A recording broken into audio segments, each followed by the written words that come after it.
Okay, we are going to fire up 2 tables of 50-cent $1 Zoom and see if any interesting spots come up.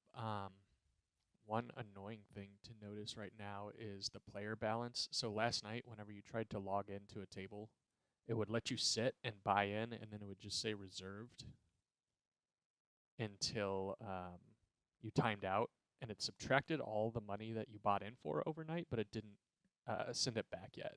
So Ignition is working on that, and I'm going to 3-bet this right off the bat. Ignition is working on that. I called their support today, but it's a little annoying to be stuck $200 or whatever it is that I tried to buy for last night that did not show up. So 3-bet worked. People opened really wide from the button and the small blind against the big blind. So that's one dynamic that's interesting in zone. I'm going to c-bet half the pot. Actually, I'm going to c-bet 425 since it's a little drawy and see how he reacts to that. I think I'm going to check back the turn. I don't think he's ever folding an ace. God, it's really close, and this is a spot where I just like misplay badly. So this is a terrible river. If he checks, I'll just check back. I guess you could bluff. He bet 3 into 17. I'm gonna call just to see what he's doing this with. I expect to see some like weird weak ace pretty often. Ace 10. Okay, so it's actually not that weak, but. So I was talking about earlier, what's really annoying with Ignition is, at least as far as I know, they don't have an auto top off. So you have to actually click buy more chips while you're trying to play constantly, which is super annoying. We will try and steal a blind over here. Flop a pair. C-bet. I don't know. He called really quick. I don't know what his defending range is, but probably like a king high, ace high type of thing. Obvious fold on the right table. And then that happens. So the software has been around for years, but it still has its downfalls for sure. Like right now, I'm about to raise fives, hope to flop a set. We'll be starting with 29, which I did. Well, did not flop a set. We will c-bet for half the pot and get a quick fold, so that works. Here's another spot. So I expect him to be raising really, really wide, so I would 3-bet fairly wide as well. So there's kind of I think there's two huge leaks people have in zone or zone type games. One is playing too tight and one is playing too loose, because you're always going to be tempted to think people are stealing from you, especially when they raise cutoff button or small blind against big blind. You're always going to be tempted to like want to 3-bet really light. So he just leads for 4. I flop essentially no equity. I was hoping he'd raise over here. And there's a guy behind me, so I feel fine just letting that go.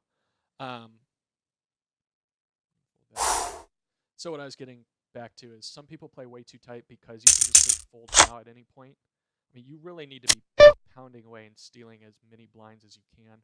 Even though I'm out of position, I am going to bump this one up. This guy, I assume, is pretty weak if he's open limping from under the gun +1. And flop an open-ended straight draw. I'm going to bet half the pot, and it's a little bit annoying because if they raise me with a queen, like let's say they have queen 10, they're obviously never folding. Okay, he called really quick. Fold over here.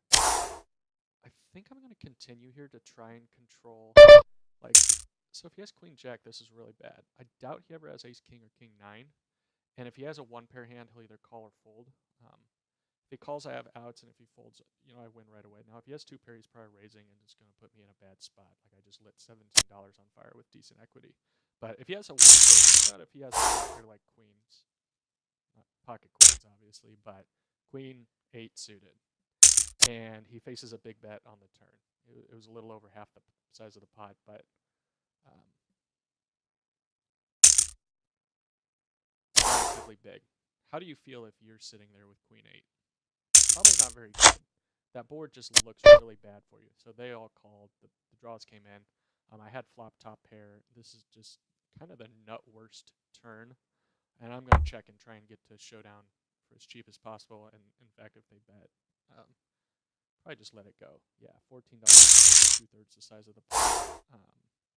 So I'll just fold. It's frustrating to like flop top pair with a good kicker, and then you feel like maybe he's just folding or something. Like if he has 6-7 here, he can just ruin all your fun. But maybe you should peel there. I think you can fold. Now when that guy folds, I think there's a good argument for calling. Problem is, like on the river, you don't know what cards are good for you or bad for you. And like some cards that seem good for you are obviously just terrible for you. Like you make 2-pair trips, you actually had, a set or the flush, and you pay off a big bet. And I sat out over there. So I raise almost 100% of the buttons. Queen deuce I actually oftentimes fold, but this guy's not a very good player. He's not rebuying. Now he's just calling out of the small blind. So we'll see bet half pot. Snap call. He doesn't seem like the type of player that likes to fold, so this is like a somewhat scary card. So I'm tempted to continue. And if he calls here, I'm going to just turbo check back the river, but it was a good card to continue. He snap folded. It's kind of close because, like I said, he's just obviously sitting there hitting the call button over and over again. So do you really want to fire barrels against guys who don't like it? Probably not, but that was a decent card to do it on, and it happened to work out. King on the button. If it folds to me, I raise 100% of kings, 100% of aces. This one's a little interesting. I have second pair. Now the board is drawing enough that I feel like I need to bet it. I have a backdoor royal draw. Okay, so he just folds, which is half stack, bad king. Don't really want to build a pot. I will let it go.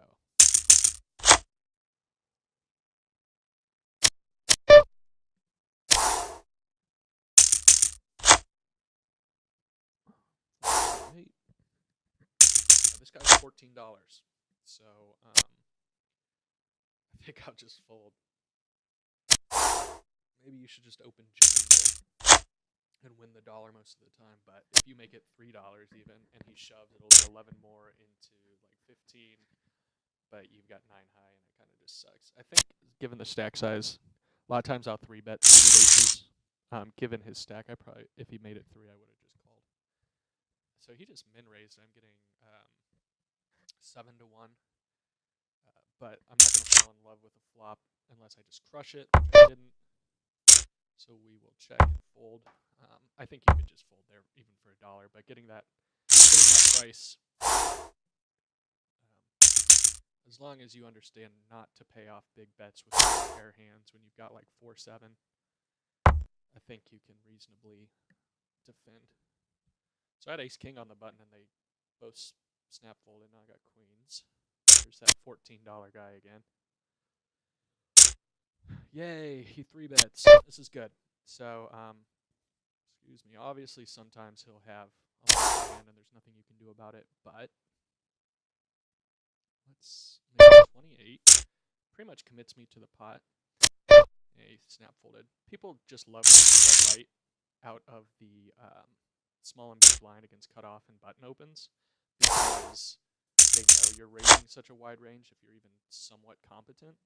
So, no, it's all anonymous tables, so you can't really set up some elaborate reads on a guy where like, this guy loves to throw right, so I can 4-bet a huge range. You kind of just have to play close to, whoa, what's going on here? Trying to make it 3.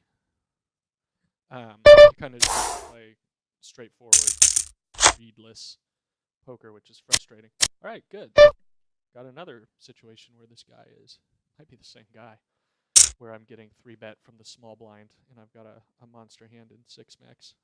If it is the same guy, maybe he'll spew something off with ace-jack. So he folds. So I can make $20 on guys 3-bet folding small blind. And I understand why they would 3-bet fold. I mean, like I said, if you want to keep up in these games, you can't just get pushed around all day by folding to button and cutoff opens, or if you're in the big blind, folding all the time to small blind opens, because they do it with like a huge range. My range of opening from the small blind into the big blind when it's folded to me is just insanely wide.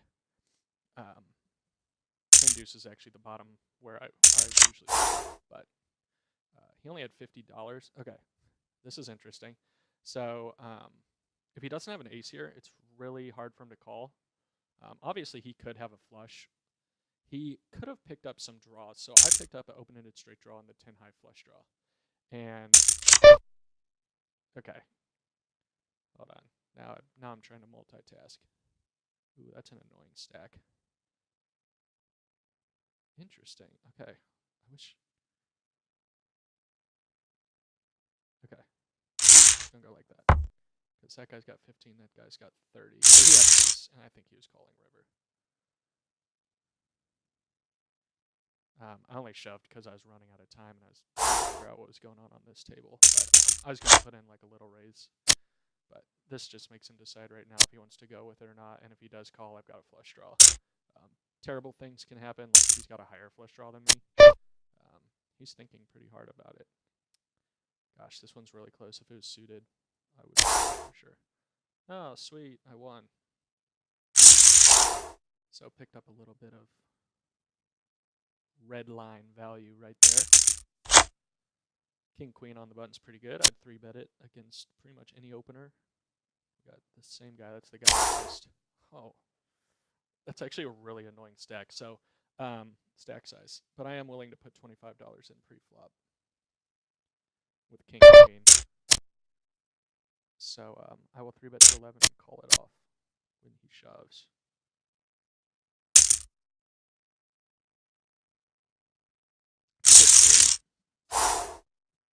Yeah. So, did not work out. Thinking about it, I wonder if you should just fold. Like, 2020, but so a guy who has $26, obviously not a strong player. He opens to 4 big blinds, which is another tell that he's not a very strong player. He's probably not folding pre-flop, and he's probably not raising a wide range where, like, if I was playing against semi-aggressive players and he only had 25 big blinds, I'd feel okay with king queen. I think that was probably bad.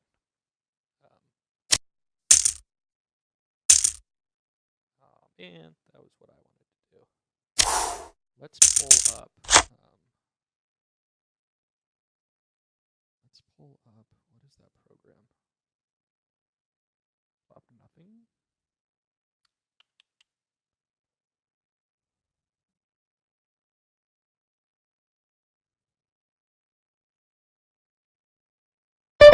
Okay. I gotta remember the that was it, poker. See, if he had 100 big blinds, I'd consider jack a possible 3-bet bait. Okay, give that. See, if I was in the cutoff, I'd open. King, I think right there you can fold. Okay. Trying to pull up Equilab and see what a range of hands. Okay. So this guy's raising the button. This is what I'm talking about, though. So, like, when I make it 13, he might know, like, oh, he's just, okay. I flopped a pair. Now, I don't know if he would, like, whoa. This is weird. He snap calls pre and then snap calls the flop on that flop. I don't think I have, like, any equity anymore. Except a 7. That's fine. If he shows me, like, 9s or 10s, I'll be surprised, but I expect to see a queen. Okay, that's really weird that he would send to a 3-bet with queen 5 suited and then not bet the river. So had the opportunity to spew off some more money there. That was great. Okay, so let's get back to it. This guy has $26. He's got 26 big blinds. And let's say his raising range is, so I think I was on the button with king, queen off. We can put that in. And let's say he's a bad player. Okay, I think I am going to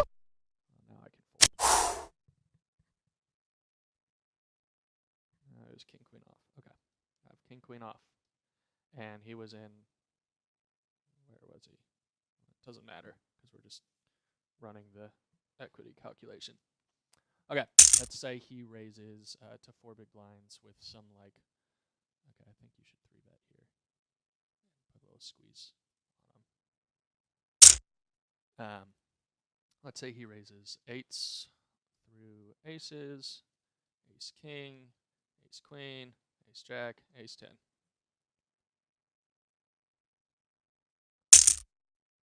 Ace 10. Oh, well, I could have just done that, but okay. Ace 10. How do I? There we go. Ace 10. Now let's evaluate how we do against that. We have 33% equity if we assume. Oh, gross. Really gross.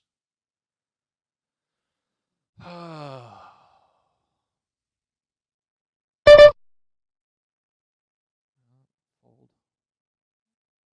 Spewing chips like crazy over here. I really want to know what he had. Really want to know what he had. Can you see what they have when you... Where was that hand? Ah, this is a fun hand to play too. Okay, so king queen off has 34% equity against that range, assuming he raises and calls it off. Now, if you widen that range to, I would have made it 3. Okay. If you,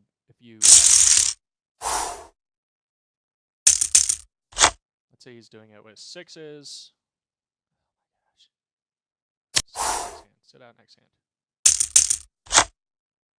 Okay. Let's say he's doing it with 6s. Ace 10 off, ace 10 suited plus.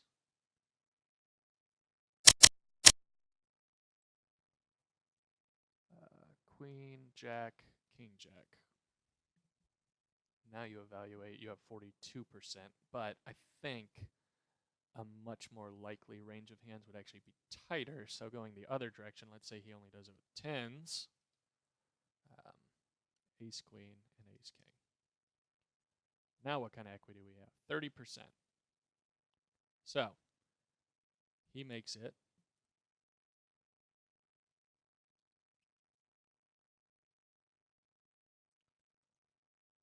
Four, I make it 12, and he shoves it was 15 more. So I'd put in 12, he put in 27. So it's 15 into, that's 27 plus 12. Let's just, for the sake of ease,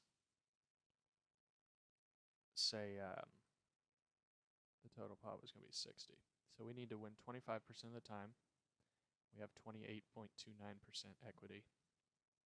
It was not a huge mistake. I hope I'm doing that math right. I'm kind of just on the fly here. I'm trying to think of how the hand exactly went down.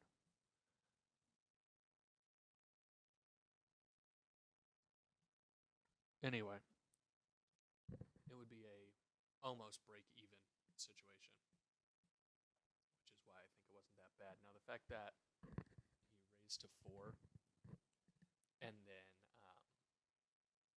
had such a short stack really leads me to believe he's a pretty weak player. He's probably not raising even close to as wide as he should. So let's say he only raises jacks and ace king. Now what's my equity?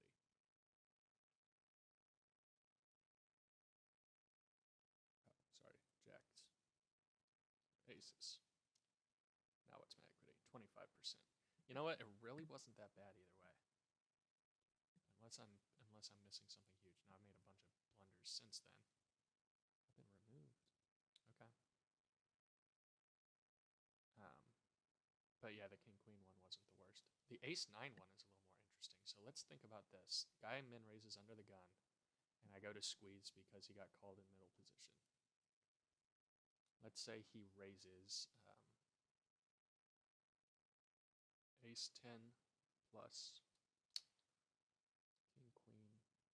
Let's give him king jack, queen jack.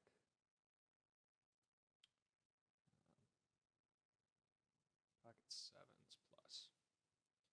And I had ace, 9, diamonds.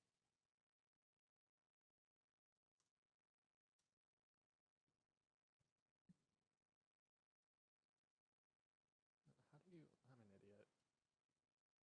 Ace, 9. Let's just go like this. Nope, it was not that. It was that and that. Okay, I have ace. Oh, wait, now I see. Okay. So my equity against that range is about 40%. Let's say when he gets 3-bet and it's 11 more to call, he folds his queen jacks, his king jacks, his ace 10. So now when he calls, let's say he continues with all his pairs because he wants to set mine, and ace jack plus. Now my equity against that range is 31%. Flop comes, I think it was 2 of diamond, ace of spades, 6 of spades. Got 61% equity against that, but he's only committing with aces. I didn't give him sevens, or I didn't give him sixes and twos, so I won't include that now, even though I think it's quite possible he would have it. Let's say he continues with aces, ace king, ace queen, ace jack. Obviously my equity is complete trash if we're even close to what he had his pre-flop range was. I mean, we're just crushed. There's nothing we beat. Now if he had a really wide range pre-flop, let's say he min raises all sorts of stuff, all sorts of suited connectors. Let's say he gets to the flop with 6 of spades, 6, 7. Why can I not? Oh, because the 6 of spades is out there. Okay, let's say he gets there with 7, 8 of spades.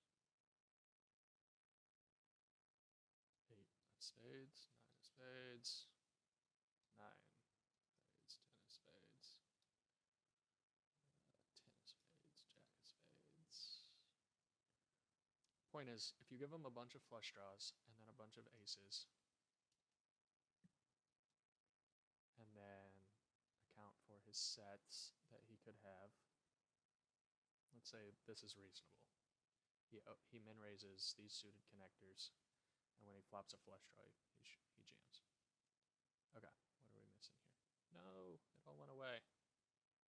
All right, I'm not going to keep messing around with that because I want to play. Point is, even with all those flush draws, so when he has a flush draw, he has 9 outs twice, and when he doesn't have a flush draw, he has this just crushed. So it's really frustrating to 3-bet a strong, but not very strong ace, bet the flop, and then get, for all intents and purposes, jammed on.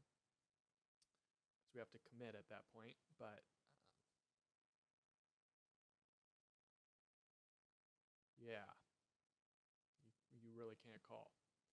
I think maybe I should have just checked the flop, but that doesn't seem very fun either. So let's get back into this.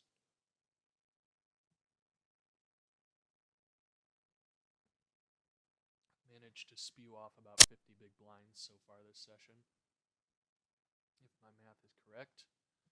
Let's play for about 10 or 15 more minutes, see if any more interesting spots come up that we can talk about. And hopefully what I'm saying is not totally off. I think we will set mine here. Some more people call. You could make an argument for 3-betting, but he's essentially...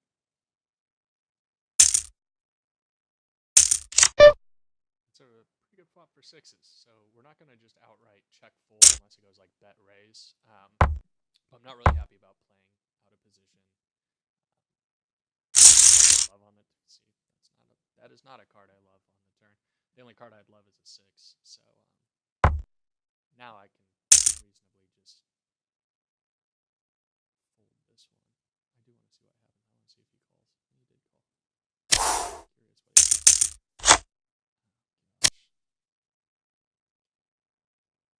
This hand definitely suffers from reverse implied odds. I'm just going to check fold crazy. I have essentially no equity besides backdoor Broadway draw, backdoor straight draws. Fold. Don't feel too bad about it. If he folds, I do open 5-6 from the card.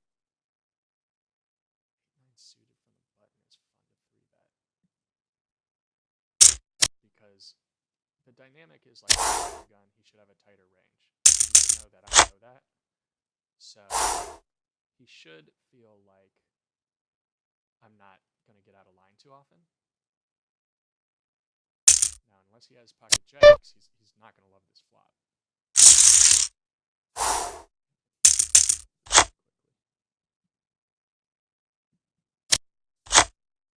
So yeah, like I was saying earlier in the video, it's a little bit annoying. I'm going to raise this. That their software has 2, 3, 4, 5, 6. That's called flopping straight. And he's short enough stack that I think we can get the money in reasonably.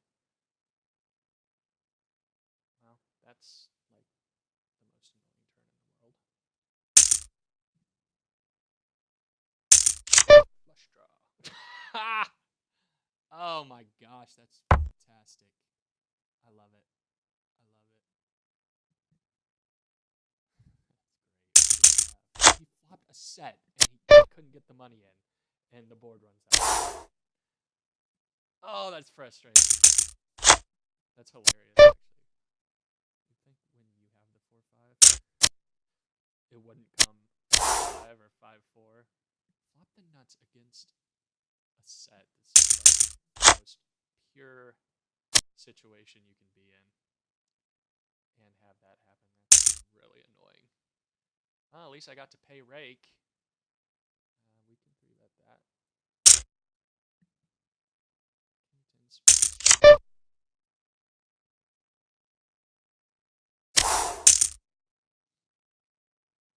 King, queen, queen, jack, all sorts of queens are in his range. Flush draws, but ace 10. I mean, there's plenty of hands. There's plenty of hands that he is not continuing with there. What can you do? It's kind of poker. It's what makes poker great. All sorts of funny stuff can happen. So 9-10. I think that's a you can 3-bet or you can defend and kind of have the strategy I talked about earlier. Don't try and go broke with one pair out of position like this. So you don't need to call a bunch of barrels, especially because he's opening 100% of his kings. So obviously we're not just check folding, unless he like overbet the pot or did something absolutely ridiculous, which he does not. So we will peel one off. If this guy raises, we can fold. I've actually turned a little bit more equity. I don't know if he would consider that like a good bluff card. So if he bets, I don't expect him to just like have nothing. Interesting. Okay. If he bets here, I expect to see a jack more often than a king. I think he would bet most kings on the turn.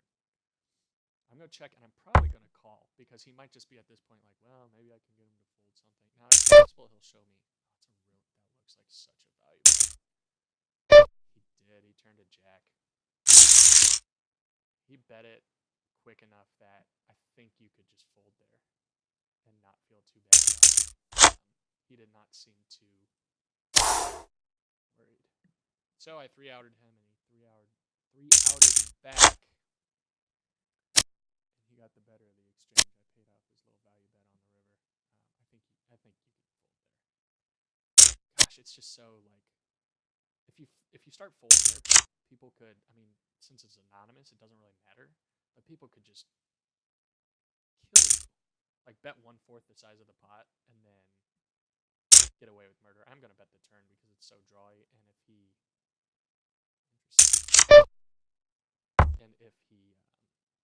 calls, I might just check back the river.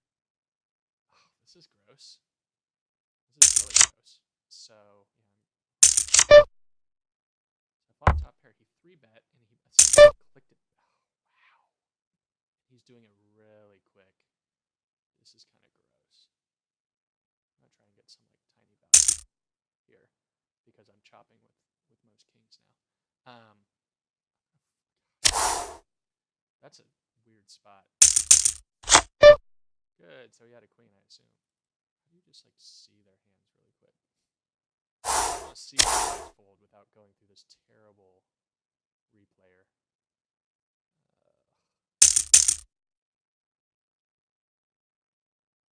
Obviously raising ace queen.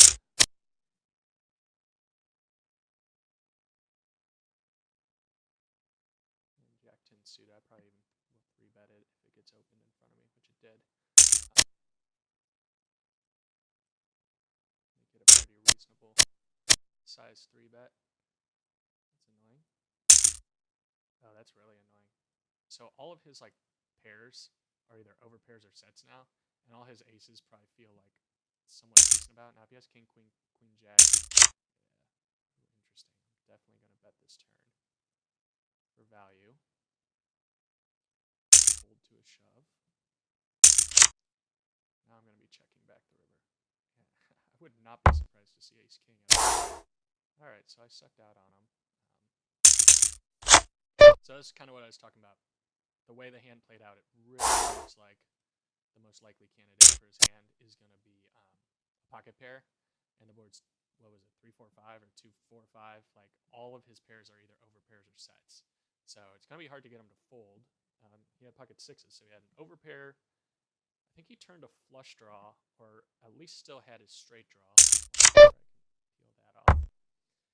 So luckily I turned a pair of jacks and kind of recognized the situation for what it was, which is that he most likely had ace high or a pair. The ace turn are folding. Now if he did happen to have a flush draw that he didn't check raise on the flop, he would check raise all in on the turn, or raise all in on the turn. I think he was in. No, it would have to be a check raise, but and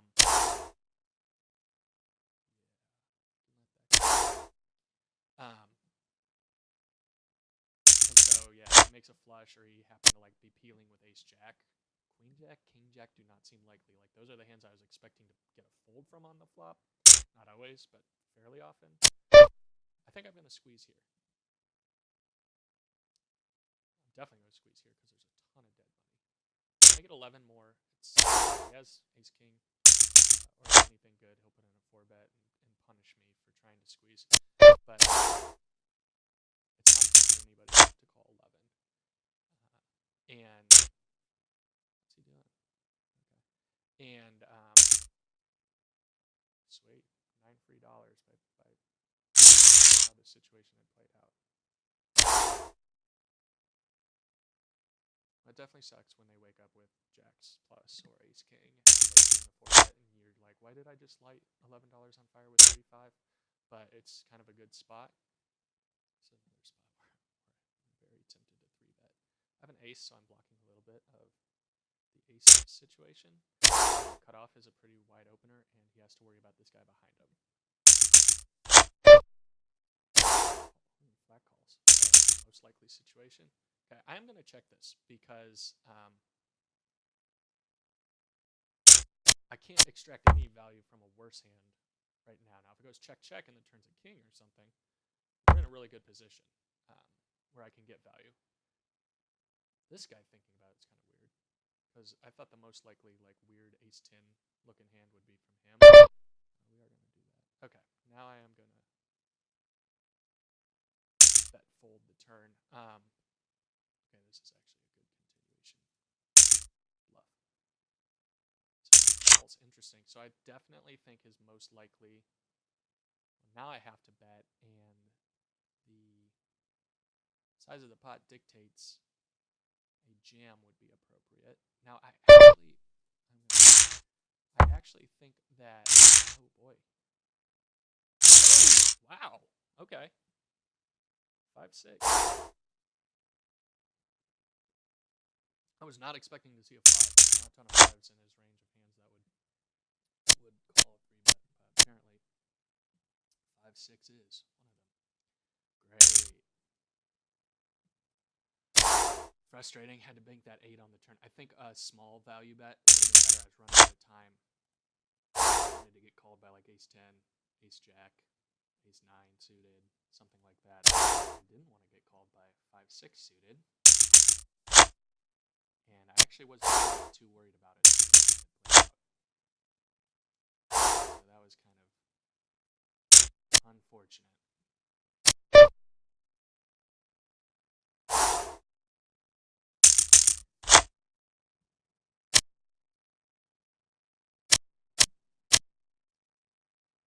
If I'm doing my calculations correct, I'm down about $75 today. Definitely 3-betting this in position.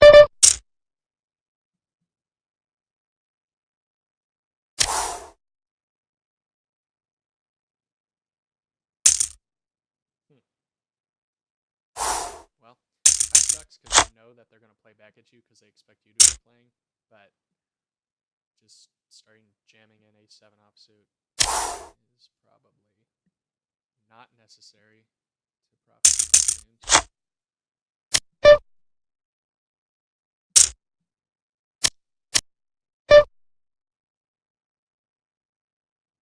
I'm not going to 3-bet this hand because if this guy calls, the stacks are really, really awkward. Backdoor royal flush draw is about all I've got going for me. I feel fine. Check folding. If I was in position, I'd usually fold here because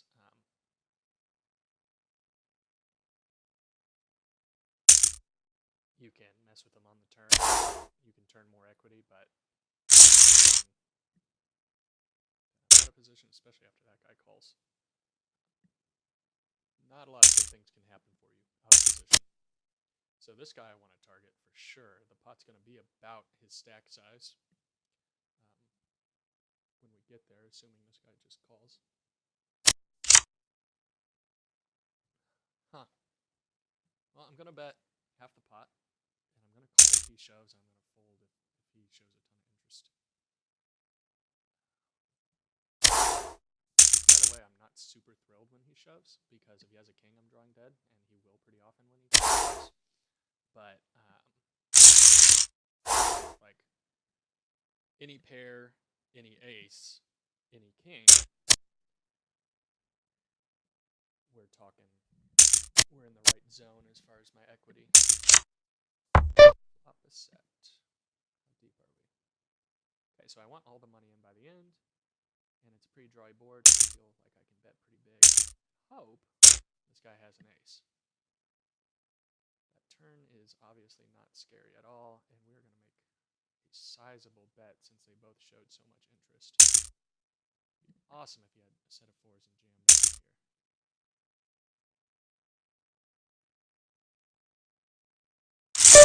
The only bad hand is 5 of spades, or aces, slow played aces. 2-5 of hearts is also the best hand, okay. What is going on here? Flop a set and lost. Flop a straight, lose to a running chop. Flop a set and lose to a gut shot in a huge pot. And we just flopped another set here. Let's see if we can lose to a flopped flush or something. That is frustrating. I said 2-5 of spades. I really did not expect 2-5 of hearts.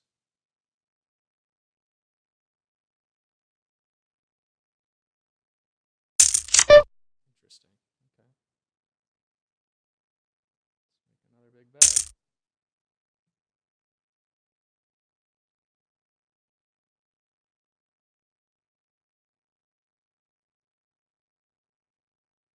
Get queen jack, that'd be pretty sweet. Well, we were able to get a ton of money pretty quickly there. I didn't sit out yet. Sit out next hand. So we'll end this session on a sad note. That was pretty ridiculous. Not really. That stuff happens all the time.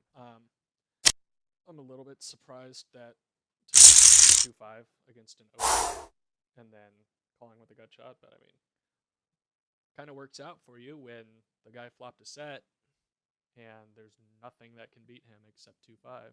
So what can you do? I kind of wish the board had paired on the river, but that is poker, folks. All right, we're going to end that session on that note.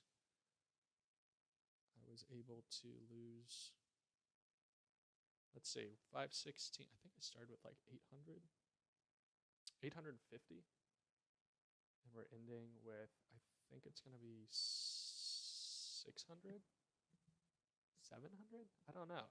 Ignition is just like, I'm actually a bit shocked that poker software can feel like I'm playing on Paradise Poker circa 2003. I have to imagine that's what this feels like, because I started playing on Full Tilt in 2007, and there was no such thing as waiting for your balance to update. And that was 10 years ago, literally 10 years ago. So I don't know what's up with software where you're constantly waiting to see what your actual balance is at. That's just kind of ridiculous to me, but the games are soft. I wish I ran better, but I made some mistakes. So you can't complain too much. When you play bad, you get bad results, and when you run bad, you get bad results. And if you do both, it's pretty bad. So, yeah, I guess we'll end right there and leave your comments below.